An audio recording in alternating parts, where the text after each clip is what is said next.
Aujourd'hui, il y a des nouvelles importantes en provenance du secteur de Zaporijia. Ici, les forces ukrainiennes ont lancé une opération de nettoyage, ce qui a surpris l'ennemi, qui l'a perçu comme une grande contre-offensive. Cela a entraîné des déclarations contradictoires et des mises en garde de la part des analystes russes, qui n'avaient pas encore compris à quel point le front s'était réellement effondré. Dans le cadre de mesures standards de contre-infiltration, la reconnaissance ukrainienne a détecté de l'infanterie ennemie retranchée dans un bâtiment à Pridorozhne, au sud de Ternuvat, ce qui a conduit au déploiement d'un groupe de nettoyage. Cependant, en raison de la perte critique de Starlink par les Russes, les Ukrainiens ont rencontré beaucoup moins d'activités de drones et de tirs d'artillerie précis. En conséquence, les opérations de nettoyage se sont déroulées beaucoup plus rapidement que d'habitude, les troupes ukrainiennes ayant éliminé les infiltrés et hissé le drapeau national, confirmant ainsi le contrôle également dans l'espace d'information en ligne. Des actions de nettoyage localisées similaires ont été lancées au sud de Pokrovsk et de Velikomikelivka, visant à stabiliser le secteur plus au nord en éliminant les éléments russes avancés qui s'étaient glissés lors d'attaques d'infiltration précédentes. Le succès de ces opérations a été renforcé par des frappes réussies de drones FP2 sur des positions utilisées par les opérateurs russes de drones FPV de l'unité Rubicon, la seule présente qui aurait pu fournir un soutien de drones à fibre optique non affecté par la panne de Starlink.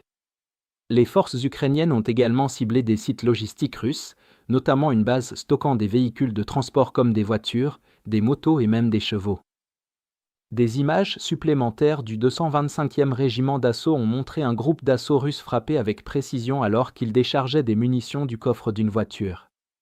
De telles pertes ont encore réduit la mobilité russe et n'ont fait qu'accélérer la vitesse des opérations de nettoyage ukrainiennes à l'arrière, les unités au sol ayant beaucoup moins de menaces à gérer et pouvant agir de manière bien plus agressive.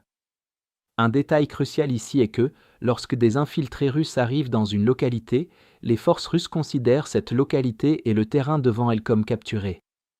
Cependant, avec leurs infiltrés expulsés des localités dans tout le secteur de Uyaïpol et de Dnipropetrovsk, les Russes ont immédiatement imaginé le pire, une grande contre-offensive ukrainienne devait être en cours. Cette idée angoissante a été renforcée par des rapports indiquant que les forces ukrainiennes étaient actives sur la rive est du fleuve, que les Russes considéraient comme capturés, alors qu'en réalité, c'était simplement là que se trouvait la ligne de front.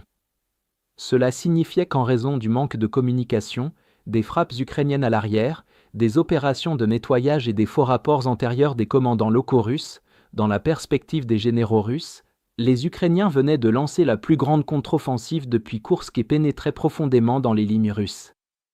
L'appareil d'information russe s'est immédiatement emparé de ses propres rapports et a commencé à minimiser l'opération ukrainienne inexistante. Les forces russes ont affirmé qu'elle avait été repoussée et stoppée à l'est du fleuve, fabriquant rapidement des rapports sur l'encerclement et la destruction des forces ukrainiennes, encore une fois exactement le long de la ligne de contact actuelle. Ironiquement, c'est le commandement ukrainien lui-même qui a clarifié la situation, rejetant publiquement les allégations d'une contre-offensive dans la région et mettant les Russes dans l'embarras. Le porte-parole Vladislav Voloshin a déclaré que les cartes russes ne reflétaient pas la réalité et que les actions ukrainiennes consistaient en des opérations de reconnaissance et de nettoyage, et non en une offensive. Fait intéressant, les Russes ont admis indirectement que la ligne de front se trouvait exactement là où l'Ukraine et les analystes en sources ouvertes l'indiquaient, les Russes surestimant leur gain de plus de 10 km.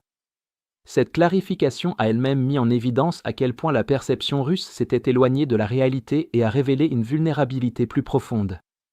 La crainte russe d'une contre-offensive a déclenché désorganisation, panique et précipitation dans la réponse, permettant aux unités ukrainiennes de nettoyer les infiltrés plus facilement. Il est à noter que des sources fiables ont même rapporté que les Russes avaient tiré sur leur propre groupe d'assaut envoyé pour soi-disant stopper l'offensive fantôme. Dans l'ensemble, les opérations de nettoyage menées par l'Ukraine au nord de Uliépol ont mis en lumière la supercherie russe consistant à exagérer les succès et à nier immédiatement les revers, tandis que la manière russe de rapporter la prise de terrain les a trompés en leur faisant croire qu'une grande contre-offensive était en cours. Les Ukrainiens ayant failli faire s'effondrer la ligne russe sans même en avoir l'intention, cela donnera sûrement au commandement ukrainien de nouvelles idées pour mettre en place une stratégie afin d'y parvenir pour de bon. Alors que les Ukrainiens ont tendance à tirer des leçons de ce genre d'expérience, le commandement russe, historiquement, ne le fait pas, les erreurs seront répétées et prêtes à être exploitées.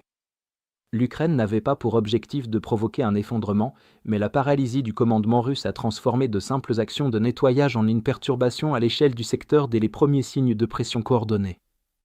Si vous souhaitez découvrir d'autres développements importants d'aujourd'hui que nous n'avons pas pu aborder dans cette vidéo, n'hésitez pas à consulter notre carte interactive de l'actualité. Le lien vers notre carte interactive se trouve dans la description ci-dessous. Merci d'avoir regardé cette mise à jour, et un merci tout particulier à tous ceux qui suivent déjà notre carte interactive.